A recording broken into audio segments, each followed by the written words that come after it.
Hope you're doing good. Micah back with another video. Back here to talk about the Google Pixel 9 Pro Fold over a week later. Yes, this is my 1 week review, if you will. Given my overall thoughts as I've been using it, getting used to it over the course of now what to be about 10, 11 days, really going on almost 2 weeks already. So you'll see a short turnaround between the 1 week and the 2 week review. But how has this device been over the course of a week? But before we get into it, if you guys haven't already, make sure you guys ignite the like button, subscribe to the channel, hit that notification bell. It's all free. That way you never miss my videos. So that way you and I can sit back, chillax, see what's cracking. I definitely appreciate you guys. We just crossed 7,700 subscribers, which is great, and we're trekking along to get to that 10,000. So again, I definitely appreciate you guys' continued support and engagement in the comment section, as well as you guys liking my videos. So, in terms of a week, what have I been enjoying? Well, as I've already discussed, I've been enjoying this hardware. The hardware has been very, very nice. It's been a pleasant experience, especially when considering I've been using the Galaxy Z Fold 6 for some time.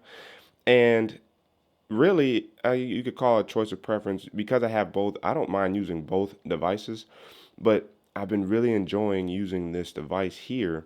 And when unfolding it, enjoying using the inside as well. And that's just because the way the media is laid out on the Pixel 9 Pro Fold, in my opinion, is a little bit better than how it is on the Galaxy Z Fold 6. The Galaxy Fold 6 seems like it gives a smaller impression of the video overlay on when you're watching videos, specifically with YouTube.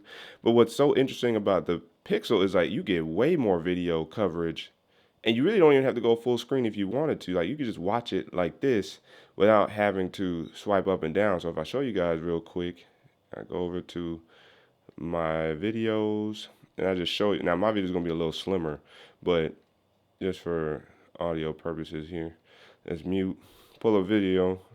I don't even know why I did that. So that's something we're gonna talk about. You see that? You get a lot right there. And if you want to, you can full screen it. You want to zoom out. If you want to actually rotate, if it will, there we go. It's been real late with the rotations. You get like that now because my videos are fitted for more like iPhones. When it comes to the aspect ratio, it's gonna be it's gonna be more widescreen for me here.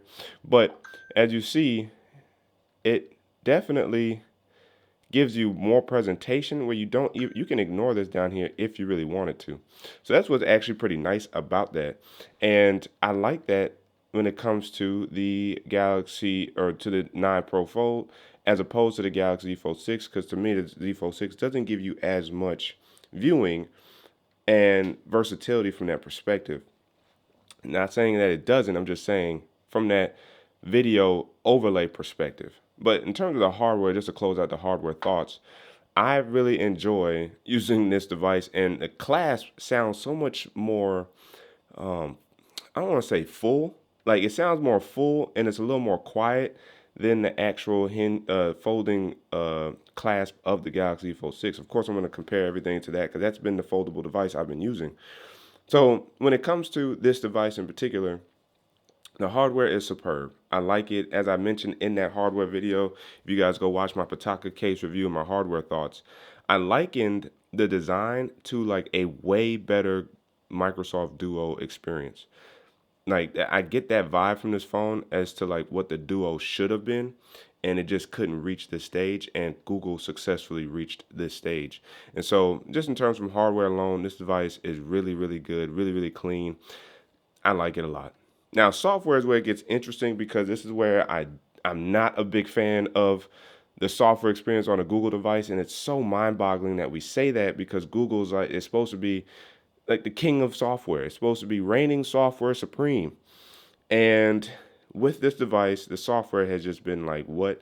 As you see, I just barely tilt, and it's sensitive when it comes to the rotation, which can be annoying sometimes. But then also, as you guys saw when I did that full screen video, how it just bumped me out of the YouTube app and went picture in picture when it should have just brought the video up in the YouTube app.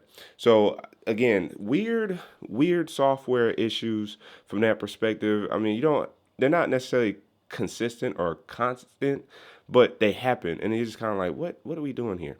And the other prime example is well, as I mentioned before in a couple videos ago, I did the reveal of the Pixel drop for December with the Pixel 9 Pro Fold, and like none of the features were actually available yet. They announced all these features for the Pixel feature drop for December. They even got, in settings, when you update your device, you'll have a banner up here saying your device was updated, check out the new features.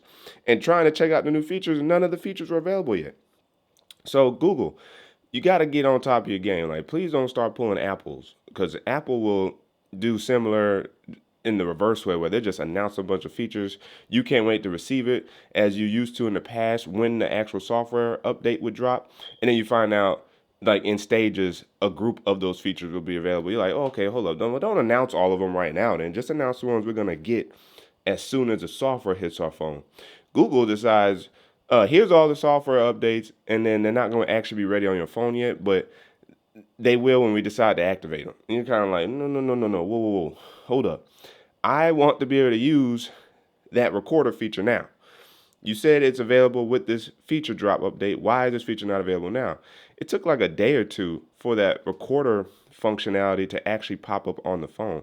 So if we go into recorder, the clear voice mode when you're recording stuff is now finally available. And so if we go to settings, and you go into recorder settings, this feature right here, clear voice, was not here throughout the entire video. And this showed up like 24 to 48 hours later. And it only works in mono, at least according to the directions. And so that feature finally showed up on a device. Being able to save your Pixel Studio images and be able to use them within Gboard is finally here. So that took a little bit to show up. I don't know if we go to screenshots, because they did a lot of updating to the screenshots app. So just to show you guys this real quick, once I find it here. If we click on screenshots, it's supposed to also auto-generate. Okay, so now this feature is here. Get suggestions in Gboard. So this feature finally showed up. Probably took 48. No, it took a minute because I've been in screenshots and this hadn't showed up. So this probably just showed up within the last day or two. Yeah, I'll turn that on. That's no problem. Now here, if we go to collections, let's see if, so no collections have been created yet. We got all my screenshots. I guess, okay, so not AI, all screenshots, they kind of bundled it up in this way, which is cool, no problem. But they're supposed to do like auto collections based off of, AI and whatnot. And so here's just like each individual screenshot. But screenshots were supposed to get updated. Are there any settings in here? Search your screenshots on device. Show suggestions for your screenshots and other apps. That feature is now here. That wasn't here before. So again, it took some time for these updates to be available within the update. So it's just weird why Google decided to do some server side situation, because it wasn't even like the app needed to be updated. It just finally popped up. And so it's come on, Google, we got to get better with the software, because you guys are the reason why people may even switch to Google or Android is because of the software experience. And please don't ruin that by doing things like that, because as a reviewer of features and devices, when you send an update saying that these features are available, I want to be able to make sure I can showcase your features properly to my audience. And so I definitely thank you guys for still supporting that video, being able to walk through where this stuff would be. So I definitely appreciate it. If you guys haven't already watched that video, go ahead and check it out. I may even link it in the description box for you. But it's only a few videos ago as a recording of this video. What else do I like about this? The battery life is superb, and the charging time on this is superb. I finally had like a low day, which kind of threw me off. It was like right after I had that good day where I like stayed constant above 89, 90%, despite being on the charger from time to time, as I said in the video for some of the interesting commenters on that video. The battery life, I probably had it on the charger maybe in total around 40 minutes throughout the entire day, but I still maintain over 89% of battery life, really over 90% of battery life that entire day. The next day, the battery depleted like crazy on me, and it didn't die, so I was good there. But the battery life definitely did not. See, now it pops up here. Your device. This is also inconsistent. What? All right. Anyway, so we come in here to battery. Let's see where I can find my battery. So it says this will last till about 11:15 tonight. So I took this off charger definitely yesterday, and I still have over half battery life left, and that was after using a video app for a good minute.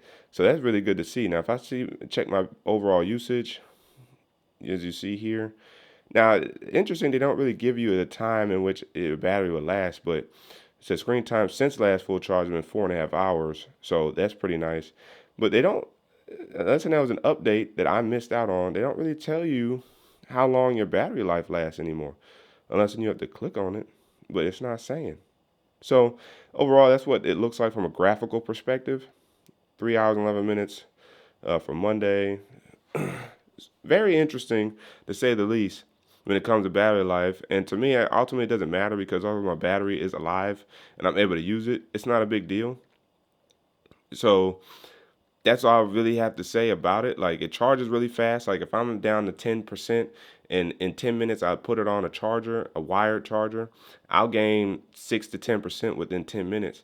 And that's enough to just kind of keep it going. And when the device is not being used, in other words, it's in my pocket, or, I'm just not really using it like that, the battery seeps. Like, it does not do a lot of draining in those moments, which is why it can last. And then battery saver ultimately cuts on around 10 or 15%. So again, I can say battery life from that perspective as well. And so Google does a good job with their battery life, especially for this Fold. And it is better than my Z Fold 6's battery life, but my Z Fold 6 battery life also isn't that bad either. And again, it's just dependent on how you use your device when it comes to battery life. And so for me, a lot of it is music in the car, but it's wired CarPlay, so I won't really drain battery that way. Watch YouTube videos occasionally on here, but because I like watching on my TV, I offload a lot of that to my TV. And some very light level scrolling on social media apps. But this device is for y'all, really. I mean, of course, I like it myself personally. I like having it, and it's a great go-to device when I'm in public and not at home. But this device is for you guys. And any device I really get is really for you guys, because I'm not on my phone as often. I do my YouTube stuff for it, but that's about it. And that's why my battery life is also really, really good. Wi-Fi wise, whether it's on Wi-Fi or the 5G networks, it's still getting good battery life for me. So overall, the hardware, the software, and battery life, so far so good. Over a week in, you guys will definitely know my thoughts going forward when it comes to my 2 week review, my month review, and if anything else happens in between time. So let me know down in the comment section below you guys' thoughts about the Pixel 9 Pro Fold, about foldables in general. Are you rocking with one? Are you considering buying one? The comment section is open for discussion. But again, as always, if you guys haven't already, make sure to ignite the like button, subscribe to the channel, hit the notification bell so all free. That way you never miss my videos, so you and I can sit back, chat, see what's cracking. And don't forget to hit that super things button down there by the like and dislike button, Cash App, PayPal, and check the channel out for all the videos available to you. That's way to keep tech fresh and alive on this channel. It's your man Micah signing out, and until the next video, wait for